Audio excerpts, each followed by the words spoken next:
কখনো কি এমন সংবাদ শুনেছেন যে সংবাদে মুহূর্তের মধ্যে আপনার পুরো পৃথিবীটা থমকে গেছে? হতে পারে কোনো প্রিয়জনকে হারানো, হঠাৎ কোনো বড় বিপদ, অথবা এমন কোনো কষ্ট যা মেনে নেওয়া খুব কঠিন।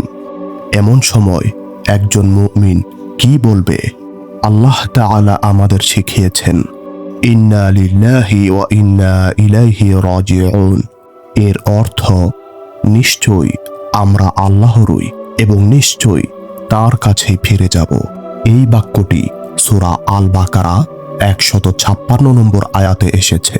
আল্লাহ তাআলা বলেন, যারা কোনো মুসিবতে আক্রান্ত হলে এই কথা বলবে, ইন্না লিল্লাহি ওয়া ইন্না ইলাইহি রাজিউন, তাদের জন্য রয়েছে তাদের প্রতিপালকের পক্ষ থেকে বিশেষ রহমত ও অনুগ্রহ।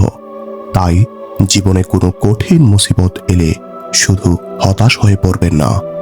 নিজেকে মনে করিয়ে দিন আমরা আল্লাহরই, আর একদিন আমাদের সবাইকে তার কাছেই ফিরে যেতে হবে। আল্লাহ আমাদেরকে সকল মুসিবতে ধৈর্য ধরার তৌফিক দিন। আমিন।